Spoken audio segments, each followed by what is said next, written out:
आज डिस्कशन करेंगे electrochemistry unit में ईसीएस का, जिसे वैद्युत रासायनिक श्रेणी कहते हैं। और ये बहुत ही इंपॉर्टेंट सेक्शन है इस चैप्टर का, बिकॉज अगर ईसीएस सीख ली जाए तो कॉज बेस्ड क्वेश्चन बहुत ही इजी वे पर हम लोग सॉल्व कर सकते हैं, जो कि आपके एग्जाम से भी रिलेटेड है। वैद्युत रासायनिक श्रेणी, इलेक्ट्रो केमिकल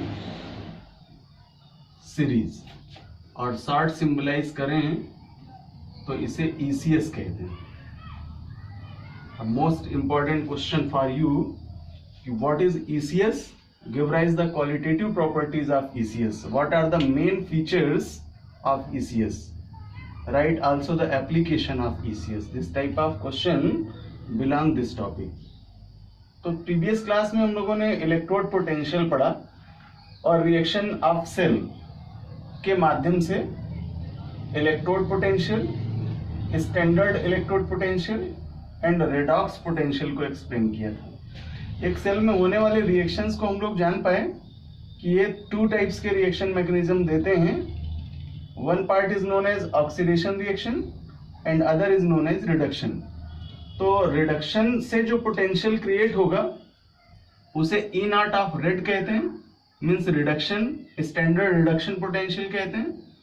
और जो ऑक्सीडेशन की रिएक्शन से स्टैंडर्ड पोटेंशियल क्रिएट होता है उसे स्टैंडर्ड ऑक्सीडेशन पोटेंशियल कहते हैं। E not of red and E not of aux. तो अगर ये दो स्टैंडर्ड पोटेंशियल ध्यान में रख करके इनका डिक्रीजिंग या इंक्रीजिंग ऑर्डर एलिमेंट्स के लिए जाए, वो मेटल्स भी हों या नॉन मेटल्स भी हों, तो उस कंडीशन में जो सीरीज प्राप्त होती है उसे ईसीएस कहते हैं। तो पहले तो डेफिनेशन ले लें और फिर इसके बाद ईसीएस बना करके आपको दिखाएं कि किस तरह से ईसीएस डेवलप करते हैं। तो जब तत्वों को, और जब तत्व कहते हैं तो इसमें मेटल और नॉन मेटल दोनों ही आ जाते हैं, अधातु एवं धातु। जब तत्वों को उनके मानक अपचयन विभव अथवा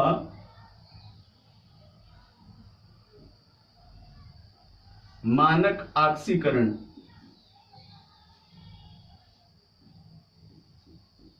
विभव के घटते अथवा बढ़ते क्रम में व्यवस्थित करते हैं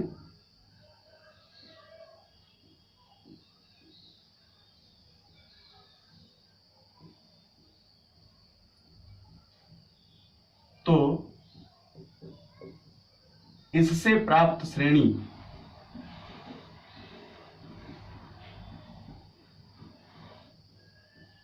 वैद्युत रासायनिक श्रेणी कहलाती है।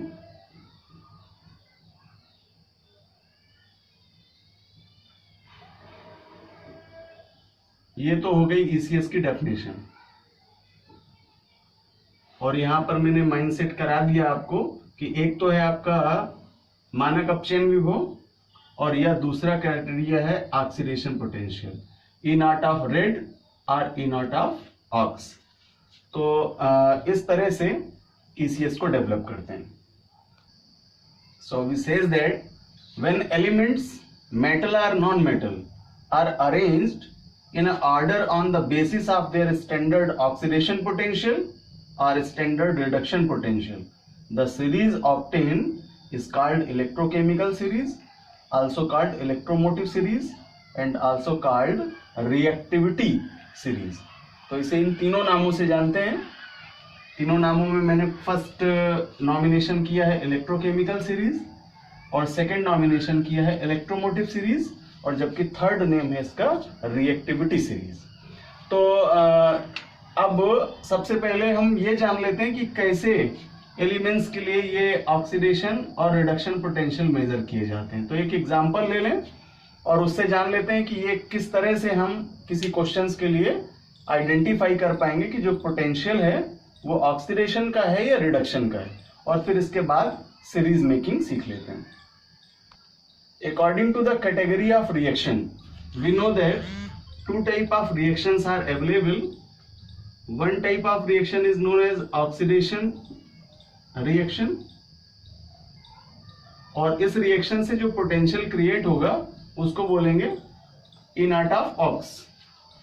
तो इनका आइडेंटिफिकेशन मैंने कराया था कि जब किसी रिएक्शन में मेन एलिमेंट्स के द्वारा इलेक्ट्रॉन डोनेट किए जाएं या कैटायन फॉर्मेशन किया जाए, और सिंपल सी बात है कि अगर इलेक्ट्रॉन डोनेट कर रहे होंगे या इलेक्ट्रॉन एक्सीडेड होंगे तो पॉजिटिव आयन का ही फॉर्मेशन करेगा। तो ऐसी सिचुएशन में वो रिएक्शन ऑक्सीडेशन रिएक्शन होगी, और वहां जो पोटेंशियल जनरेट होगा वो इनर्ट ऑफ ऑक्सीडेशन पोटेंशियल कहलाएगा, स्टैंडर्ड ऑक्सीडेशन पोटेंशियल कहलाएगा, बिकॉज ये एक्सपेरिमेंट हम किसी सेल में 25 डिग्री सेल्सियस पर मेजर करते हैं। तो एग्जाम्पल लें, Cu कॉपर एलिमेंट है और ये अपने एक्सटर्नल ऑर्बिटल से 2 इलेक्ट्रॉन्स एक्सीड करके कॉपर का 2+ आयन बनाता है, और जब ये कैटायन का फॉर्मेशन करता है, इलेक्ट्रॉन डोनेट करता है, देन उस समय इसका मेजरमेंट करते हैं स्टैंडर्ड ऑक्सीडेशन पोटेंशियल का। So E naught of ox equals to -0.34 volt, ये पोटेंशियल सेल में क्रिएट होता है। तो ये पोटेंशियल इसके लिए स्टैंडर्ड ऑक्सीडेशन पोटेंशियल कहलाएगा, बिकॉज ये रिएक्शन ऑक्सीडेशन रिएक्शन होगी। ऑक्सीकरण अभिक्रिया इसे कहते हैं, ऑक्सीकरण अभिक्रिया। और ऑक्सीकरण अभिक्रिया से जो विभव उत्पन्न होता है उसे मानक ऑक्सीकरण विभव कहते हैं, स्टैंडर्ड ऑक्सीडेशन पोटेंशियल कहते हैं। दूसरी साइड जाएं, अगली रिएक्शन चेक करें जो कि रिडक्शन रिएक्शन है। रिडक्शन रिएक्शन, और इसे अपचयन अभिक्रिया कहते हैं, अपचयन अभिक्रिया। बच्चों, रिडक्शन रिएक्शन से जो पोटेंशियल जनरेट होगा उसको कहते हैं inert of rate, standard reduction potential. तो जस्ट अपोजिट है ऑक्सीडेशन के वे रिएक्शंस जिनमें मेन एलिमेंट्स के द्वारा इलेक्ट्रॉन एक्सेप्ट किए जाएं और वो अपने कैटायन फॉर्म से वापस एटॉमिक फॉर्म में कन्वर्ट हो जाए, तब ऐसी सिचुएशन उसके लिए रिडक्शन रिएक्शन कहलाती है। सपोज दैट ये Cu2+ आयन है और ये 2 इलेक्ट्रॉन एक्सेप्टर है, और एक्सेप्ट करके ये कॉपर एटम का फॉर्मेशन करता है। तो ऐसी सिचुएशन में जब ये इलेक्ट्रॉन एक्सेप्टर है, देन इसका स्टैंडर्ड रिडक्शन पोटेंशियल जब मेजर करेंगे तो ये वैल्यू प्लस में मिलेगी 0.34 वोल्ट। ये पहचान है इन ऑक्सीडेशन और रिडक्शन पोटेंशियल्स की। तो सबसे पहला तो आपके लिए आइडेंटिफिकेशन का ही वर्क होगा कि गिवन क्वेश्चंस में हम आइडेंटिफाई कर पाए, खुद से पहचान पाए इस बात को कि यहाँ कौन सा है ऑक्सीकरण विभव और कौन सा है अपचयन विभव। तो अभी 2 वैल्यूज यहाँ दिखाई दे रहे हैं, एक माइनस का 0.34 वोल्ट और दूसरा है प्लस का 0.34 वोल्ट। तो एक बात तो ये क्लियर होती है यहाँ से कि ईसीएस में जो स्टैंडर्ड रिडक्शन या ऑक्सीडेशन पोटेंशियल्स हैं वो आपको प्लस या माइनस में मिलने वाले हैं, और इसी के अकॉर्डिंग हम लोग ईसीएस को जनरेट करने वाले हैं। तो हाइड्रोजन को इनर्ट स्टैंडर्ड 0 के आधार पर मिड एलिमेंट्स मान करके ईसीएस का डेवलपमेंट किया गया। आइए जानते हैं कौन कौन से एलिमेंट हैं ईसीएस में और इनको बना करके देख लेते हैं। तो ईसीएस के एलिमेंट्स को सेटअप देते हैं इनके इनर्ट पोटेंशियल के अकॉर्डिंग। तो ईसीएस का स्टार्ट लेते हैं।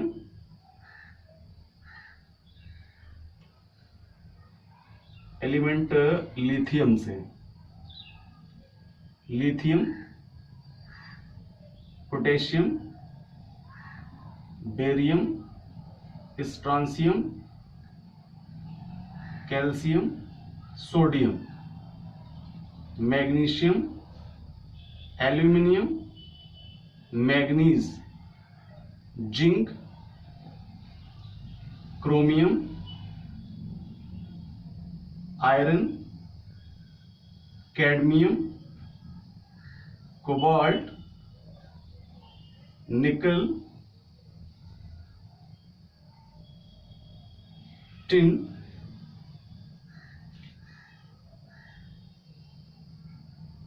Lead, hydrogen, copper,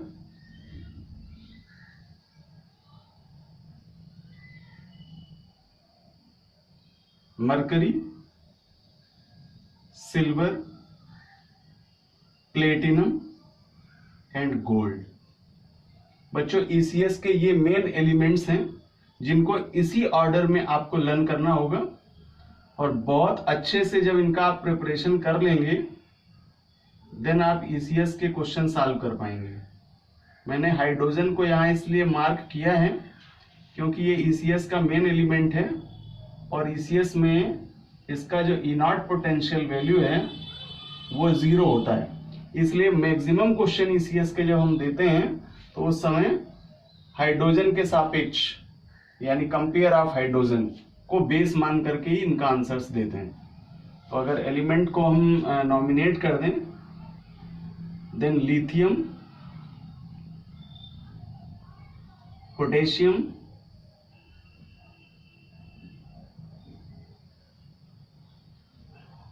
barium, strontium,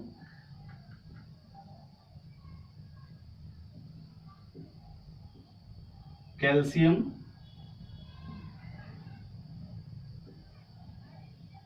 sodium, magnesium,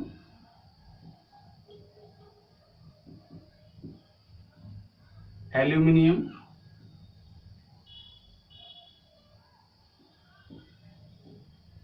manganese, zinc, chromium, iron, cadmium, cobalt, nickel, tin, lead and hydrogen, copper, mercury, silver, platinum and gold। बच्चों ये नॉमिनेशन भी आप माइंडसेट जरूर कर लें ताकि आप जब ईसीएस बेस्ड क्वेश्चन सॉल्व कर रहे हो तो आपको आंसर देना इजी हो जाए। तो बच्चों अब बहुत ही सिंसियरिटी से आप एक एक पॉइंट ईसीएस के सुने, बिकॉज यही इसके आपके स्पेशल प्रॉपर्टीज में आंसर बनेंगे और काज बेस्ड क्वेश्चन को सॉल्व करने के लिए भी ये इंपॉर्टेंट होंगे। सबसे पहले मैंने यहाँ हाइड्रोजन को मिड एलिमेंट्स के रूप में सेट किया है बिकॉज इसका इनॉट पोटेंशियल 0 है। तो स्टार्ट यहीं से लेते हैं कि ईसीएस में हाइड्रोजन का इनॉट पोटेंशियल 0 होता है, 0 होता है। देन सेकेंड टर्म हमने यहाँ पर इनके स्टैंडर्ड ऑक्सीडेशन पोटेंशियल या रिडक्शन पोटेंशियल्स के रूप में अरेंज किया है इन्हें, और उसका ऑर्डर मैंने दिखाया decreasing order of reducing power, और इधर डाउनवर्ड कंडीशन में increasing order of oxidation power, ऑक्सीकारक क्षमता का बढ़ता क्रम और अपचायक क्षमता का घटता क्रम। तो अब यहां ये समझ लें कि जब हाइड्रोजन से हम अपवर्ड जाते हैं तो हाइड्रोजन से ऊपर चलने पर जो भी यहां एलिमेंट्स प्रेजेंस रखते हैं उनका इनॉट पोटेंशियल नेगेटिव वैल्यू के रूप में प्राप्त होता है, यानी ये मान ऋणात्मक रूप में प्राप्त होता है। और इसी का कंपेयर करें हाइड्रोजन से डाउनवर्ड, तो जब हाइड्रोजन से नीचे आते हैं उन आने वाले एलिमेंट्स के लिए ये इनर्ट पोटेंशियल का वैल्यू पॉजिटिव वे पर प्राप्त होता है, मींस धनात्मक रूप में प्राप्त होता है। तो 2 पॉइंट्स क्लियर हुए कि हाइड्रोजन से ऊपर जाने पर इनर्ट पोटेंशियल माइनस में और लोअर साइड जाने पर इनर्ट पोटेंशियल प्लस में प्राप्त होंगे। देन डिस्कस कर लें मेटेलिक प्रॉपर्टीज का बच्चों। तो लिथियम से लेकर के पोटेशियम तक और उससे नीचे जाएं तो स्पेशल फीचर्स के रूप में सोडियम तक, सोडियम को हाईलाइट करते हैं वाटर रिएक्टिविटी के कारण। तो लिथियम से सोडियम तक के जितने भी मेटल्स हैं ये वाटर रिएक्टेबल हैं, वाटर रिएक्टेबल यानी ये वे मेटल्स हैं जो जल से क्रिया करते हैं, वाटर से रिएक्टेबल हैं। इसी तरह से ये पॉइंट्स हैं जो आप नोट्स में आप रिटर्न कर लेंगे, जैसे मैं यहाँ एक्सप्लेन करता चल रहा हूं, आप समझ भी लें इन्हें और साथ साथ ही इनको नोट पॉइंट्स के रूप में नोट भी लेंगे।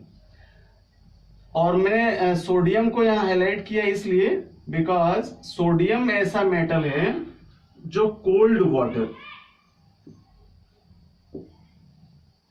से भी रिएक्टेबल है, यानी ठंडे जल से भी क्रियाशील है।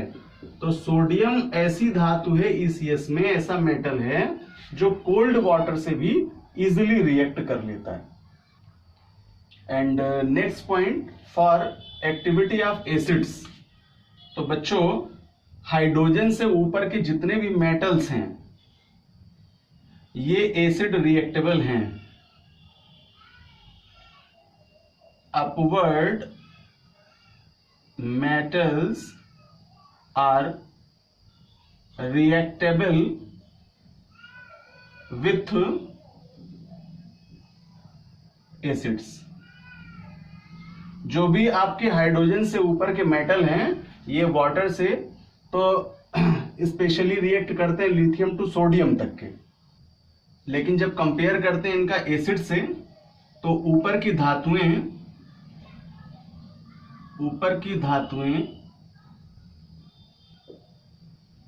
अम्लों से क्रिया करती हैं,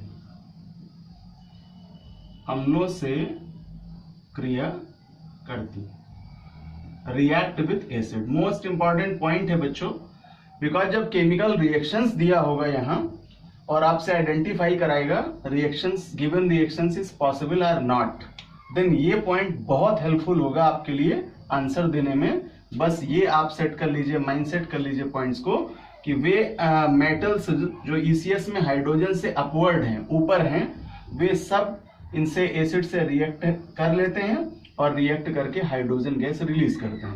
बिकॉज हम लोगों ने मेटेलिक प्रॉपर्टी पढ़ा था जब एसिडिक फॉर्म के लिए, तो ये जान पाए थे कि कोई भी मेटल जब एसिड से रिएक्ट करता है तो हाइड्रोजन गैस रिलीज करता है। When acid react with metals then it release hydrogen. चलिए इसका रिएक्शन देख लेते हैं। अगर हमने यहाँ मेटल लिया है सोडियम और रिएक्ट कराया है इसका हाइड्रोक्लोरिक एसिड से, HCl से, तो ये sodium metal sodium chloride salt का फॉर्मेशन करेगा NaCl का और हाइड्रोजन गैस रिलीज करेगा H2 फॉर्म में, और बैलेंस करने के लिए यहाँ ट्वाइस करना होगा। तो ये देख रहे हैं कि मेटल है जो कि ECS में हाइड्रोजन से अपवर्ड है और एसिड रिएक्टिविटी शो करता है। और भी एग्जांपल्स ले लें।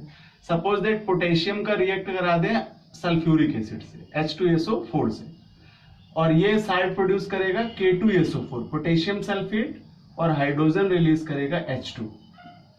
तो इस तरह बच्चों हम लोग देख पाते हैं कि जो मेटल हैं, और वो भी यहाँ पर स्पेशली ECS के लिए जब हम लोग पढ़ रहे हैं, जो हाइड्रोजन से अपवर्ड हैं वे सब एसिड रिएक्टेबल हैं और हाइड्रोजन गैस रिलीज कर लेते हैं। ध्यान दें कि जो हाइड्रोजन से नीचे के मेटल्स हैं वो एसिड रिएक्टेबल नहीं है, कई बार आपको ऐसे क्वेश्चंस रिएक्शन बेस दिए होंगे जहां पर लोअर मेटल से रिएक्टिविटी दिखाएगा और आपको लगेगा कि ये रिएक्शन तो पॉसिबल है, बट जब हम आंसर देंगे ईसीएस के पॉइंट्स के अकॉर्डिंग यानी एक्टिविटी ऑफ मेटल्स के अकॉर्डिंग, तो उनके इनर्ट पोटेंशियल्स के चेंज हो जाने के कारण यानी स्टैंडर्ड ऑक्सीडेशन पोटेंशियल और स्टैंडर्ड रिडक्शन पोटेंशियल्स के चेंज हो जाने के कारण वो रिएक्शन पॉसिबल नहीं होगी। तो अगर एक लोअर मेटल का एग्जांपल ले लें, जैसे कॉपर का एग्जांपल ले लें, Cu और प्लस H2SO4, अगर ये करें तो ईसीएस बेस में हम देख पाएंगे कि ये रिएक्शन पॉसिबल नहीं है, सो नो रिएक्शन।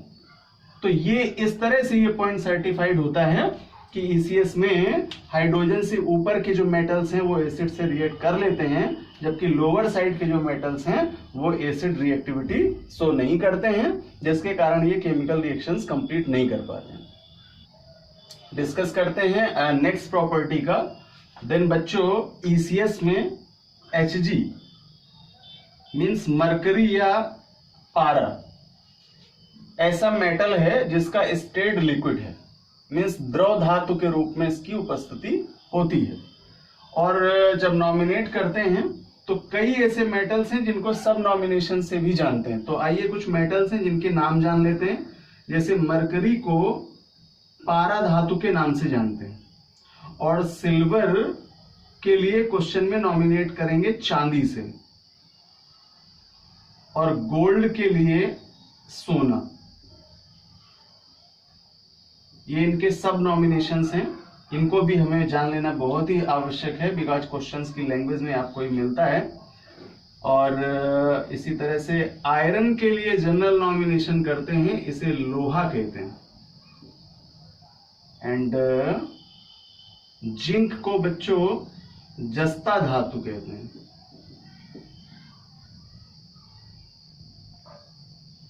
तो इस तरह से ये कुछ मेटल्स हैं जिनको मैंने नॉमिनेट किया है इनके सब नेम से। और Hg के लिए पॉइंट क्लियर किया कि ये इस ईसीएस में लिक्विड मेटल के रूप में उपस्थित है। अब आते हैं अगले पॉइंट में डिस्कस करते हैं जो काज बेस्ड क्वेश्चंस के लिए बहुत इंपॉर्टेंट है। आपका एमसीक्यू टाइप ऑफ क्वेश्चंस में इस तरह का एक क्वेश्चन जरूर पूछा जाता है, और वो होगा आपको पोटेंशियल दिया होगा मेटल्स का, और कई बार आपको अननोन मेटल्स क्वेश्चन दे देता है। Suppose that XYZ metals are available, their standard potentials are given as, और उसके अकॉर्डिंग कहता है give rise the increasing order of their activity, give rise their decreasing order of activity, यानी उनकी सक्रियता का घटता और बढ़ता क्रम व्यवस्थित कीजिए। तो आप इस तरह के कितने ही क्वेश्चन सॉल्व कर सकते हैं अगर ये एक पॉइंट आपको क्लियर हो जाए। तो सुनिए ध्यान से, ये पॉइंट ये कह रहा है कि ईसीएस में जब हाइड्रोजन के सापेक्ष ऊपर चलते हैं, हाइड्रोजन से अपवर्ड चलते हैं, तो जो इनर्ट पोटेंशियल है वो नेगेटिव तो है ही, ये पहले ही पॉइंट में डिस्कस किया था हमने। लेकिन जरा आप कंपेयर करिए तो जो ये नेगेटिव वैल्यूज मिल रहे हैं इनर्ट पोटेंशियल के, वो हैं आपके डिक्रीजिंग ऑर्डर में, यानी ये इनका घटता हुआ क्रम लिखा है। बिकॉज माइनस में जो वैल्यू जितनी बड़ी लिखी दिखाई दे रही है वह उसका वैल्यूएशन उतनी ही स्मॉलेस्ट डिजिट में करती है। तो अगर कंपेयर करें माइनस का 3.04 वोल्ट और माइनस का 0.12 वोल्ट, तो 0.12 वोल्ट माइनस का इसकी अपेक्षा लार्जेस्ट वैल्यू है, यानी ये मान ज्यादा है और ये वैल्यू कम है।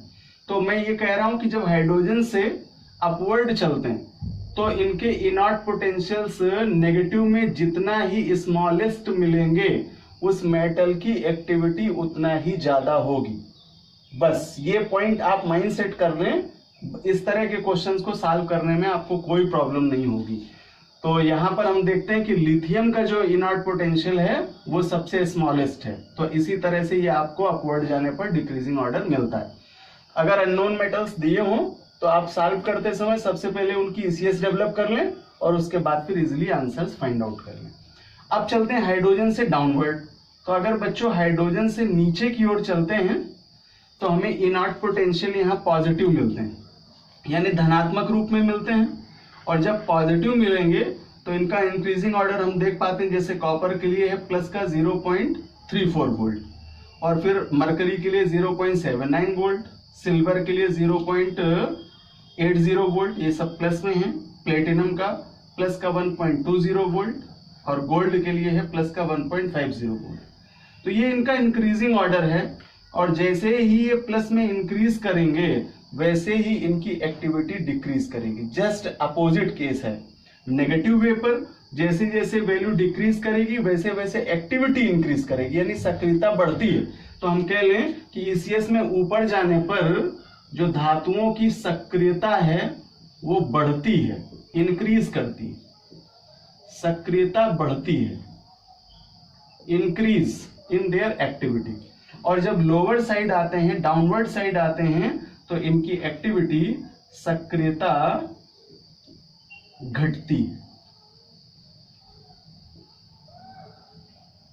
डिक्रीज करती है। बहुत ही बेस्ट पॉइंट है और इससे रिलेटेड आपको न्यूमेरिकल्स कराऊंगा आगे चल करके जब ईसीएस कंप्लीट हो।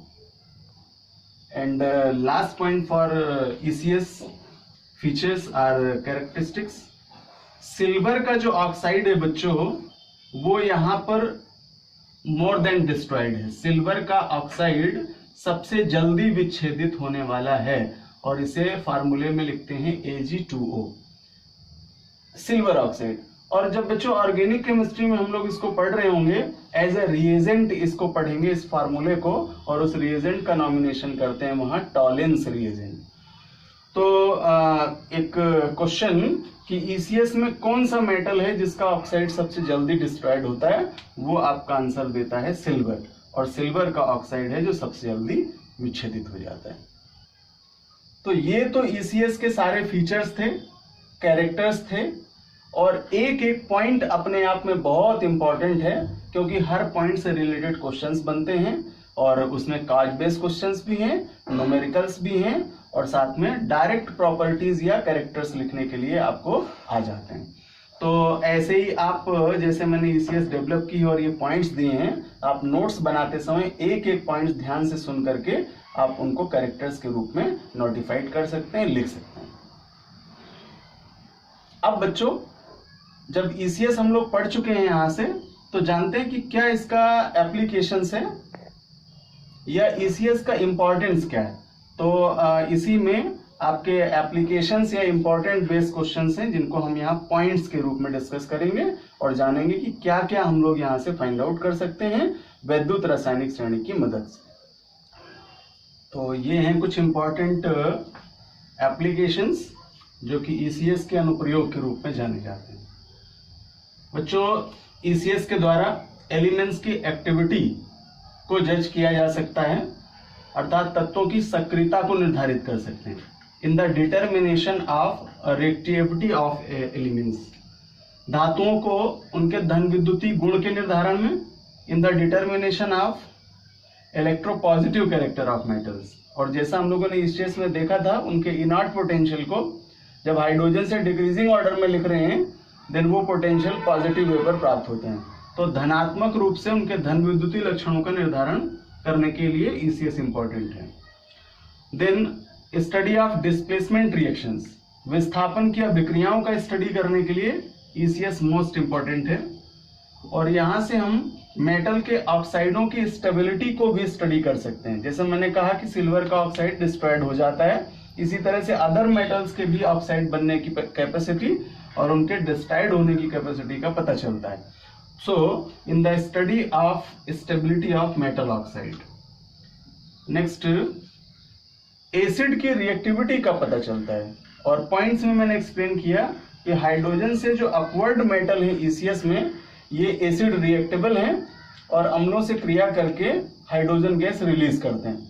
लेकिन हाइड्रोजन से नीचे आने वाली जो मेटल्स हैं वे एसिड रिएक्टेबल नहीं हैं और वे अम्लों से क्रिया करके हाइड्रोजन मुक्त नहीं करती हैं। तो इस तरह से ईसीएस द्वारा एलिमेंट्स को पहचानते हुए, आइडेंटिफाई करते हुए हम उनकी एसिड रिएक्टिविटी का भी अध्ययन कर सकते हैं। और बच्चों, साथ ही साथ ईसीएस से एलिमेंट्स के लिए उनके oxidation, standard oxidation potential means मानक ऑक्सीकरण विभव और स्टैंडर्ड रिडक्शन पोटेंशियल, मानक अपचयन विभवों का भी अध्ययन कर सकते हैं और उनकी वैल्यू को भी फाइंड आउट कर सकते हैं। तो ये ECS आपके लिए मोस्ट इम्पॉर्टेंट है, आप इसे लर्न करें और एलिमेंट्स को इसी ऑर्डर में लिख करके लर्न कर लीजिए, ताकि जब भी आप क्वेश्चन सॉल्व कर रहे हो देन आपका एलिमेंट्स ऑर्डर रॉन्ग नहीं होना चाहिए। अगर हमने एलिमेंट्स का ऑर्डर रॉन्ग कर दिया देन आपका आंसर भी रॉन्ग हो जाएगा। तो बहुत ही इंपॉर्टेंट सेक्शन था, आप बार बार प्रैक्टिस करिए इसकी लिखने की, ताकि ECS लर्न हो जाए आपको। और फिर अगली क्लास में हम लोग इसी ECS पर बेस्ड जितने भी कैरेक्टर्स या प्रॉपर्टीज पढ़े हैं, इन्हीं पर आधारित न्यूमेरिकल्स हैं, क्वेश्चंस हैं, उनको सॉल्व करने का वेरिएशन समझेंगे और किस तरह से हम उनका एक्टिविटी का इंक्रीजिंग और डिक्रीजिंग ऑर्डर फाइंड आउट करते हैं। ये सारी जानकारियां भी ECS की हेल्प से सीखेंगे।